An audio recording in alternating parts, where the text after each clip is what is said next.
la otra gran guerra. Para antes del anochecer, el cielo se había tornado oscuro, cubierto completamente por el humo de la maquinaria de nuestros ejércitos, destrozada y esparcida por todo el terreno. Cuerpos apilados por montones adornaban el horizonte, devastado y en caos. Ni las más avanzadas armas creadas alguna vez por nosotros fueron suficientes para detener el avance enemigo. Tan rápido había iniciado la gran guerra, esta terminó. No hubo mucho que hacer, ni siquiera pudimos rendirnos. Para antes de que los primeros ataques sembraran la muerte, mi familia y yo nos escondimos en el refugio antibombas que estaba en nuestro patio trasero. No era muy espacioso, pero cumplía perfectamente su única función: mantenernos con vida. Escuchamos los primeros ataques caer. Por un momento, también oímos los aviones militares volando por todo el cielo, antes de que estos fueran derribados. Percibimos como las balas de rifles y cañones eran disparadas contra el enemigo, como si de una lluvia se tratase. Pronto, cualquier señal de defensa por parte de nuestro ejército paró. Los días siguientes, solamente podíamos escuchar al adversario recorriendo la zona, buscando a los sobrevivientes para acabar con ellos. Habían ganado la guerra, pero no se detendrían ahí. Eran sádicos, crueles, tanto como uno pensaría que pueden llegar a serlo. En una guerra no hay reglas, estaba más que claro. Después de lo que me parecieron semanas, cuando la comida empezaba a escasear, dejamos de oírlos. Esto nos hizo pensar que, finalmente, el enemigo se había retirado, o simplemente había abandonado la zona. Abrí lentamente la compuerta metálica que cubría la única entrada al refugio. Le dije a mi esposa y a mis hijos que se quedarán, mientras yo exploraba un poco la zona. Lo que alguna vez fue un hermoso suburbio, ahora no era más que un yermo completamente devastado y callado, sin signos de vida. Miré a mi alrededor, pero no había señales de los hostiles. Me alejé un poco del refugio, antes de escuchar una fuerte explosión a mis espaldas. Me di la vuelta, y vi una enorme bola de fuego saliendo del refugio. Quise gritar, quise correr para salvar a mi familia. Pero antes de siquiera poder hacerlo, un montón de individuos salieron de entre el humo que ahora se alzaba hacia el cielo. Ellos llegaron a este planeta hace un par de semanas. Dijeron que no serían un problema, pero cuando se dieron cuenta de la enorme cantidad de recursos que teníamos, decidieron apoderarse de ellos, matando a toda forma de vida nativa. Humanos, fue como se llamaron a sí mismos. Me apuntaron con sus armas y dispararon, atravesando lentamente mis órganos, perforándolos y provocando que me desangrara de forma rápida. Uno de ellos se acercó y me observó. «Vaya criaturas más horribles», dijo antes de patear mi rostro y dejarme inconsciente mientras moría lentamente.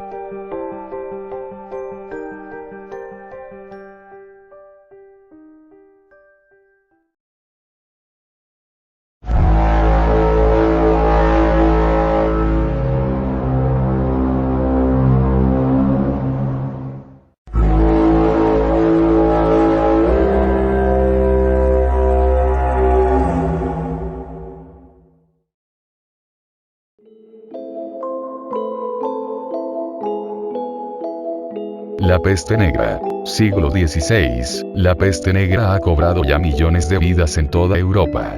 Ciudades y aldeas han tomado ya toda clase de precauciones para prevenir el contagio, se han puesto guardias en las entradas, se ha ordenado expulsar a los mendigos, quemar la ropa de los difuntos y evitar el consumo del pescado y la fruta por ser considerados alimentos poco higiénicos. En una pequeña y modesta aldea vivía Amelia, una joven mujer hija de una anciana ciega, cuyo incondicional amor y cuidado de ambas, hicieron que lograran vivir y sortear de muy buena forma cualquier clase de problema o conflicto económico.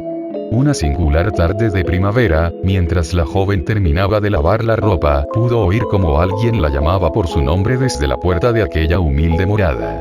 «Debe ser Teófilo», le advirtió su madre al notar que Amelia se disponía a abrir la puerta, «ese pobre chico atolondrado y torpe». «Amelia», volvió a exclamar el muchacho apenas, y pudo ver el dulce rostro de la joven aparecer tras la puerta. «Es horrible. Debo decirte algo».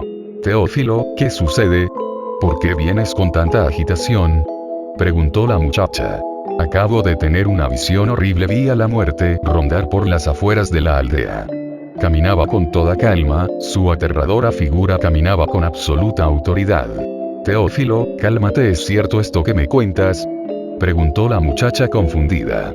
Tan cierto como mi amor hacia ti y a tu santa madre, oh, hermosa Amelia, respondió Teófilo abrumado, he hablado con mis hermanos y algunos vecinos, pero nadie quiere ir a hacerle frente, todos le temen a la muerte, tú sabes lo que sucede cuando se ve a la parca rondando las aldeas, ¿no es así, Amelia? Sí, contestó con una extraña serenidad, se espera lo peor. Muchos han dicho que antes del brote de la peste, la parca se deja ver momentos antes por las afueras de las ciudades y las aldeas. Amelia, todos moriremos.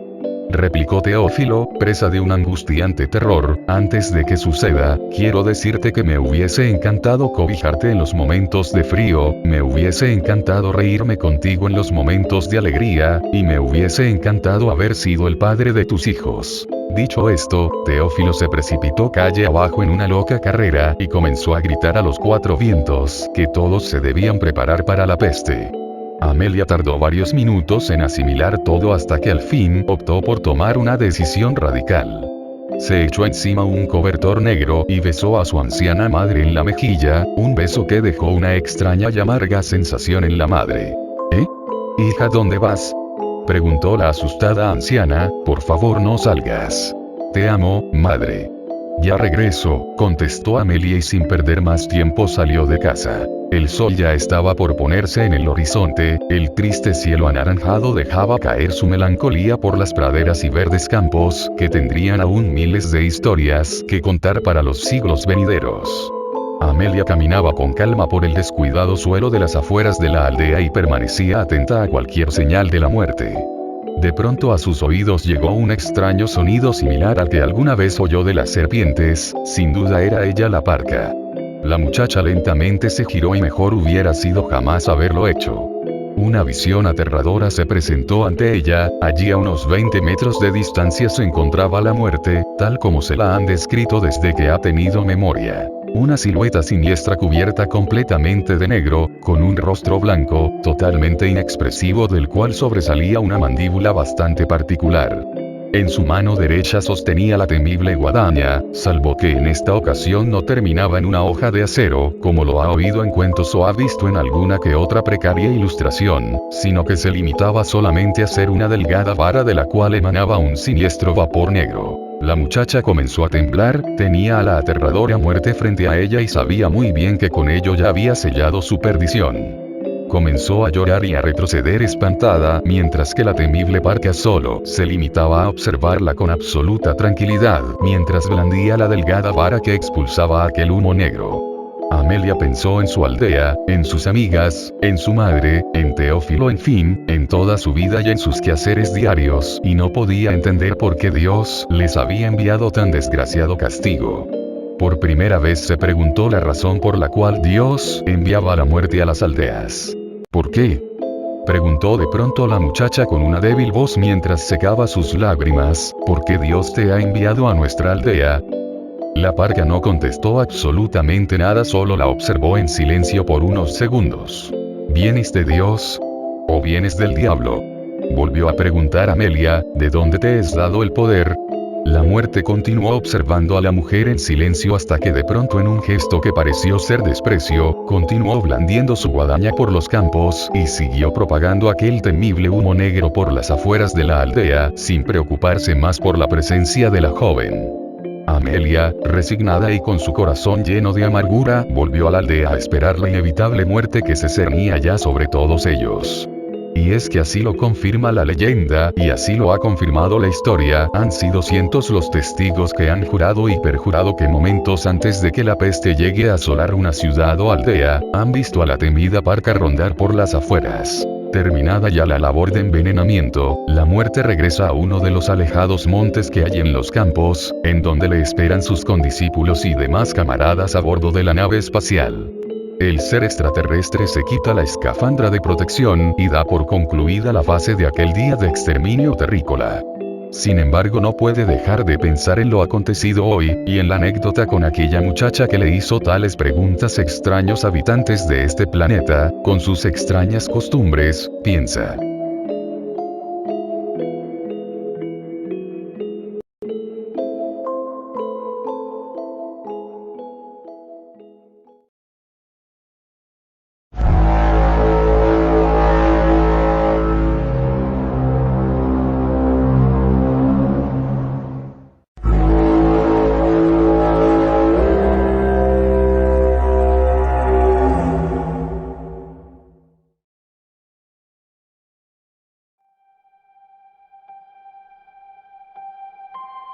aquello que no debimos conocer. La sabiduría no está en entender el misterio, sino en aceptar que no se puede entender. En las tierras áridas de Mercadia, donde las sombras de montañas antiguas se proyectaban como fantasmagóricas garras sobre una tierra yerma y olvidada, los viajeros hablaban de una ciudad milenaria, la mitificada Arquintus, sepultada bajo la arena y el silencio de eones. Se decía que en ella reposaban conocimientos anteriores a la humanidad y dioses que no se regían por nuestra lógica ni nuestros miedos. Yo, Elías Montegro, filósofo de la era moderna, me mofaba de tales supercherías, convencido de que solo la razón podía disipar las sombras de la ignorancia. Elaboré una expedición, que no partió con la superstición atada a sus botas, sino con la ciencia y el escepticismo como baluartes. Cruzamos desiertos implacables, pero no fue tan complicado como esperábamos hallar la metrópolis. Cuando finalmente encontramos la entrada a Arquintus, la oscuridad nos recibió no como una vieja amiga, sino como un augurio de lo inefable. Y allí donde la luz no ha de llegar, la inentendible y lúgubre presencia de aquello que ha de ser inexplicable, acecha a la mente y alma aventurera en los páramos de la desdicha, resonó en mi cabeza, una mofa de la advertencia que un beduino nos dio antes de partir. El lugar se dilataba más allá de la comprensión. Enormes cámaras y pasillos que desafiaban las leyes de la perspectiva y la geometría terrestre. Las sombras parecían moverse con vida propia, danzando en los límites de nuestra luz artificial. Pero fue el silencio, un silencio que parecía absorber incluso nuestros pensamientos, el que primero nos desarmó. Con cada paso, nuestra tecnología nos fallaba, dejando nuestros sentidos desnudos ante una atmósfera que parecía susurrar con voces no escuchadas sino percibidas dentro de nuestro ser. Inscripciones cubrían las paredes, escrituras cuyo mero trazo desencadenaba en nuestra mente imágenes de constelaciones desconocidas y entidades que el lenguaje se negaba a nombrar. Fue en la cámara central donde encontramos la esencia del horror del cosmos. Una estatua colosal de una deidad que no conocía forma definida, arremolinándose en una danza estática de tentáculos y ojos que, irónicamente, parecían mirar con compasión, como si lamentaran la fragilidad de nuestras mentes mortales. Al ver esa figura, algo cambió. El silencio se llenó de un zumbido, un lamento de algo grande e intangible que se retorcía en agonía en el espacio entre los mundos. Entre sueños y vigilia, entendí que Arquintus era un púlpito para sermones no predicados a hombres, sino a la vastedad del universo mismo. Estalló en trozos la sanidad mental del grupo. Uno a uno, mis compañeros cayeron en la locura, sus murmullos se convirtieron en gritos que desafiaban la comprensión y finalmente en un silencio que resonaba más fuerte que todos los lamentos previos. Solo quedé yo, en lo que parecía ser decisión de esa figura, para dejarme como una prueba consciente de lo que escondía la funestidad de aquel terreno. Estaba atrapado en un ciclo de horror y revelación, comprendiendo que las tinieblas eran no la ausencia de luz, sino la sobreabundancia de una verdad que ningún humano debería conocer.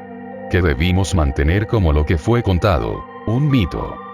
O al menos eso creo, pues cada vez que cierro los ojos, regreso a aquellos pasillos y la mirada de la estatua me sigue contemplando con su piedad divina. El horror de Arquintus me persigue, una sombra sobre mi alma, una retorcida confirmación de que hay cosas que la razón y la ciencia, limitadas a la luz de sus antorchas, no pueden iluminar. Arquintus permanece oculta, pero ¿acaso importa? Dentro de mí, y quizás dentro de todos, hay un oscuro páramo donde la luz no ha de llegar, donde lo inenarrable acecha, esperando que la curiosidad nos lleve de vuelta a sus indescriptibles abrazos.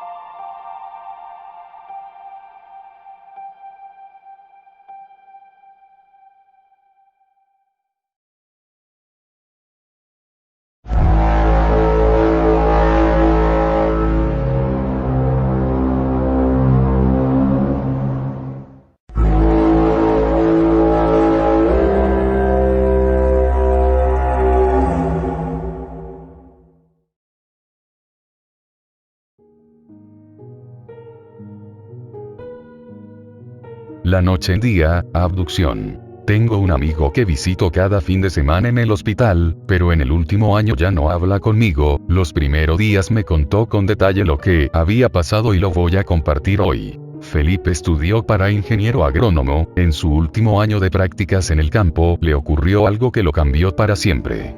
El ganado comenzó a desaparecer, no era una cabeza o dos por noche, se contaban en decenas las desapariciones en diferentes ranchos en los alrededores. Por lo cual se montaron guardias las 24 horas, en su guardia Felipe escuchó un leve ruido como el de una navaja rompiendo el aire, pero no podían ver nada, el sonido era apenas perceptible pero los perros se volvían locos ladrando con miedo. Los ladridos despertaron a muchas personas, que de inmediato se unieron a la búsqueda de aquello que alteraba tanto a los animales. Todos con rifles y lámparas en mano, se internaron en las siembras que eran densas y altas cubriéndolos por completo, se comunicaban a gritos, uno de esos gritos alertó a los demás.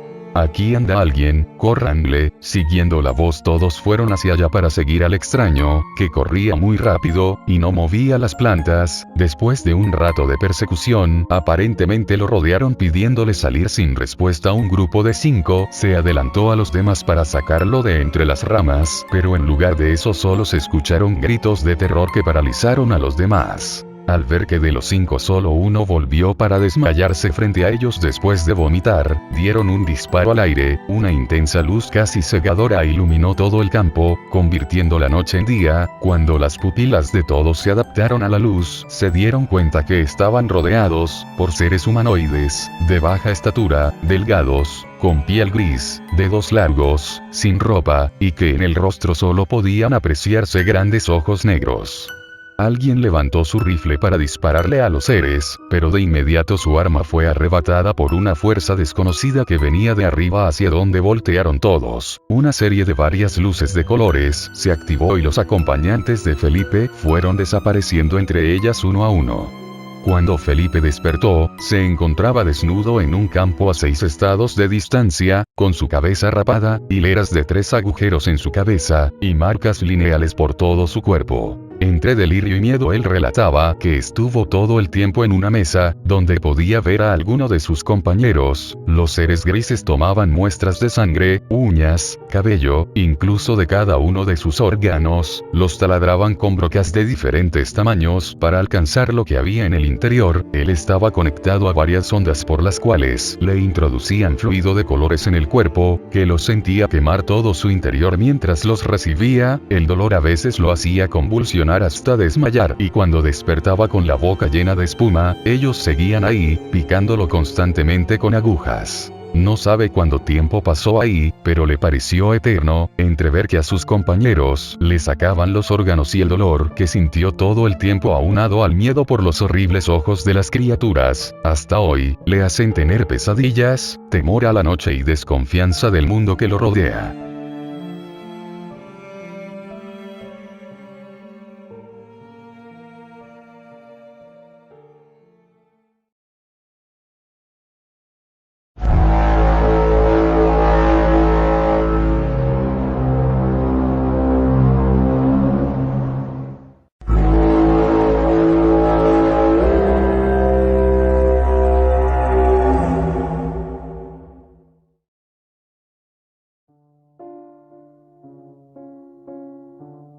La oscuridad de 3 días. Sucedió a las 3:42 p.m. El mundo descendió hacia una oscuridad súbita y absoluta. Resultó en caos.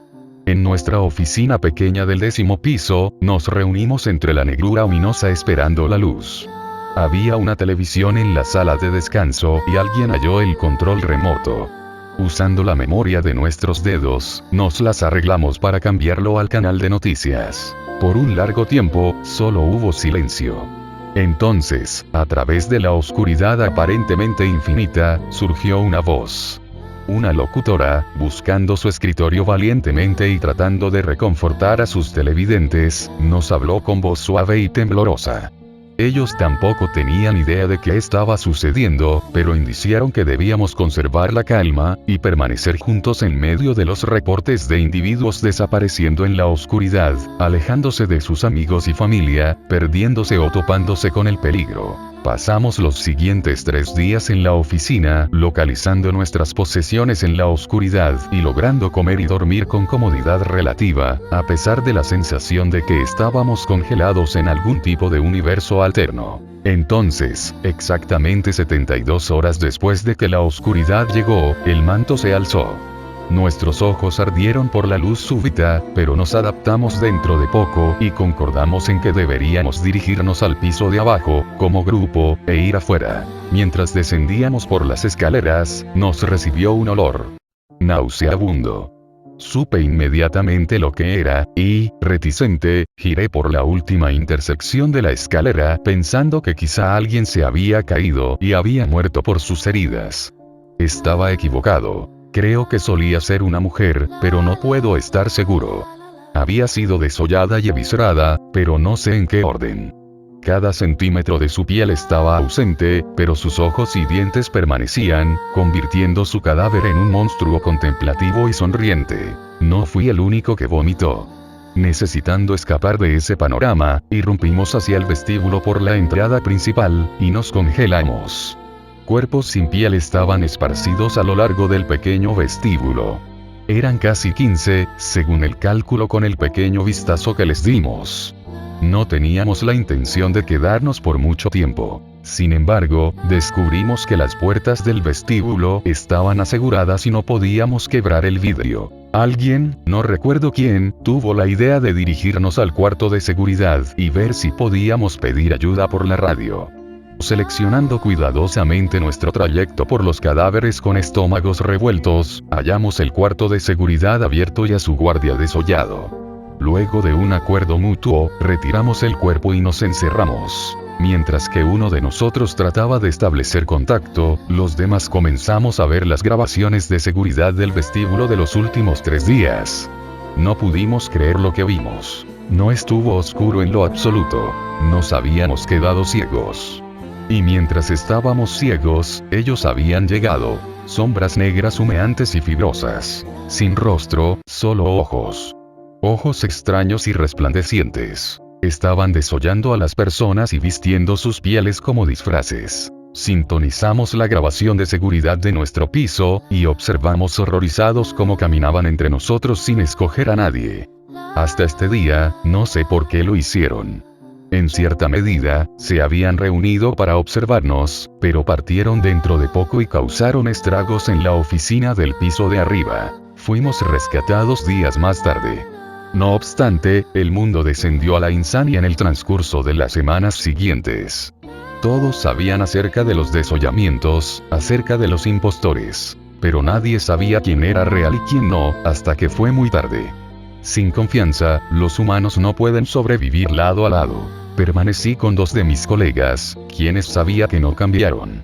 Reunimos equipo para acampar y tomamos la decisión de movilizarnos hasta el área arbolada afuera de la ciudad para mantenernos alejados de la sociedad, ahora que se estaba tornando más y más volátil. Lo teníamos todo planeado, y atesorábamos grandes expectativas sobre la recuperación de la humanidad. Entonces nos despertamos una mañana y estábamos ciegos de nuevo. 3 días más tarde, la luz regresó, y me encontraba con mis 2 amigos y un cadáver.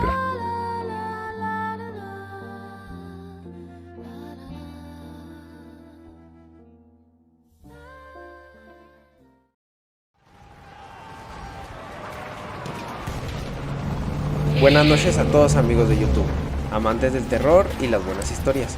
Espero les hayan gustado los creepypastas. No olviden suscribirse y compartir, así como dejar su comentario para traer más videos al canal y que la comunidad crezca. Con ustedes, el Centinela.